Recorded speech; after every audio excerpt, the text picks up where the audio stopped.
Hello, this is VidThoughts. I'm Hank Green. YouTube networks. What did they do? Why do they exist? What to avoid? What to consider when you're thinking about becoming a part of one? A conversation that frankly should be had more often and should probably have been had long ago. So let's do it. First, here's how YouTube works. You upload a video to YouTube and YouTube handles everything. Hosting and serving and encoding and caching and yes, selling advertisements on that video. YouTube, in exchange for doing all of those things, takes about 45%, not about, exactly 45% of the revenue generated by those advertisements. You, the creator, get 55%. YouTube networks, they take an additional percentage. So a percentage of the 55% that you get, they take a percentage of that in exchange for providing other value that YouTube does not provide. Now, what is that value? Well, that in some ways depends on what kind of creator you are. If you're getting tens of millions of views on YouTube, networks will provide a set of services that we're not going to talk about because you're probably not watching this video if you get tens of millions of views. Networks do a lot of stuff for those top tier creators. Lawyers and agents and managers and teams and production space, and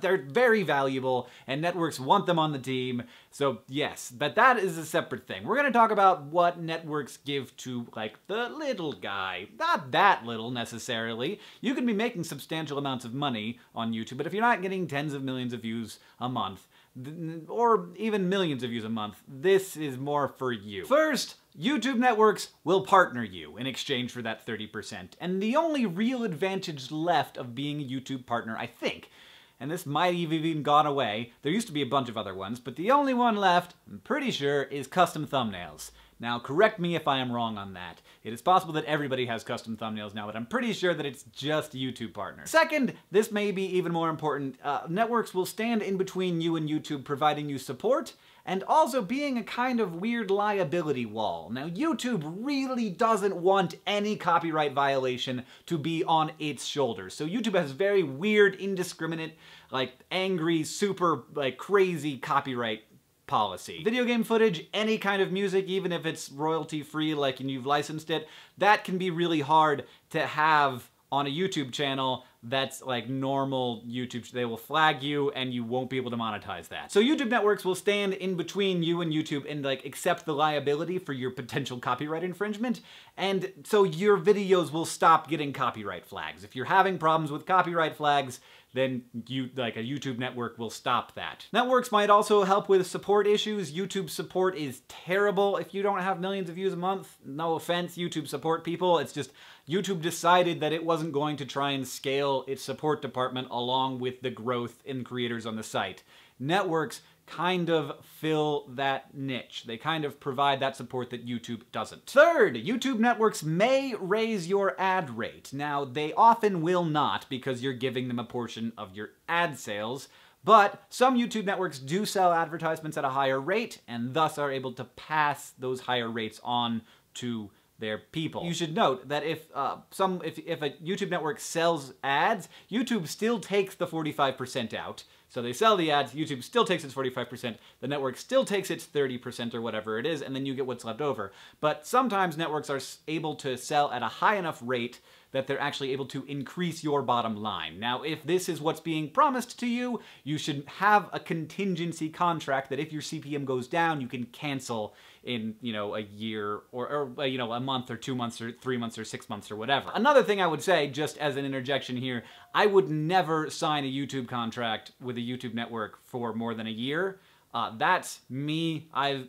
It's to each his own, but YouTube and online video changes so fast that a year is just an eternity. And 2 years or 3 or 4 or 5 years would just be such a long time to spend with one partner, getting into that agreement, not knowing anything really about what that relationship is gonna be like. Networks also sometimes provide marketing support, but again, if this isn't built into your contract, they might not provide it. Networks will often also say that they'll help you collaborate with some of their other network partners. I prefer, generally, for collaborations to be spontaneous in between partners without, a network arbitrating that deal, deciding, who's gonna collab with who. That seems weird to me. But I have seen that as an effective strategy, and some networks have done that effectively. YouTube networks will also get you brand deals, which are separate from advertising that displays around your video, because you actually talk about the product. You say like, you know, iPhone, it's the bomb, and then Apple will pay you money. Not actually, because Apple doesn't do those yet, anyway. Those are generally brokered by the network. YouTube doesn't get a cut. So the CPMs are much higher, CPMs being ad rates.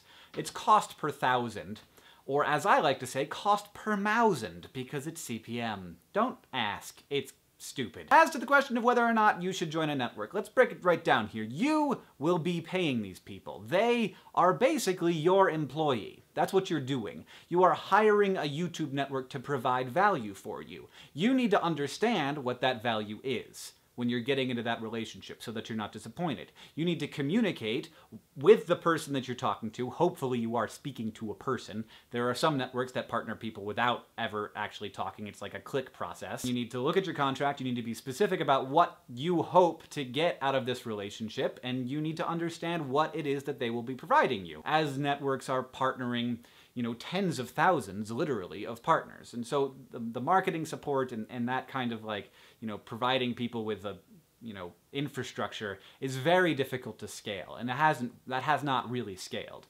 So mostly a lot of the marketing and a lot of the, you know, logistical support and production support, that goes to the higher level top tier creators, not to the people that I assume are the ones watching this video, if you're interested in this question. Don't sign up with a network because you think it's prestigious or it will make you sound cooler. It probably won't. You should sign up if it's going to provide you value that you think is worth the amount of money that you're going to be paying them. And do not forget that you are the one paying them. They work for you. As a collective group, YouTube partners create a tremendous amount of value for the networks that they work with. Awesomeness TV has 55,000 low-level YouTube partners, and they were able to sell their network for $33 million because they had a broad group of small creators. And you have to remember that those small creators provide a lot of value. You, as a small creator, provide a lot of value for networks. So you have to have that conversation and make sure that they are providing value for you as well. That's my spiel, that's my suggestion, that's from, as you know, somebody who's been involved in this for a long time. I myself have channels that are partnered, unpartnered. I run a small, very small MCN myself, multi-channel network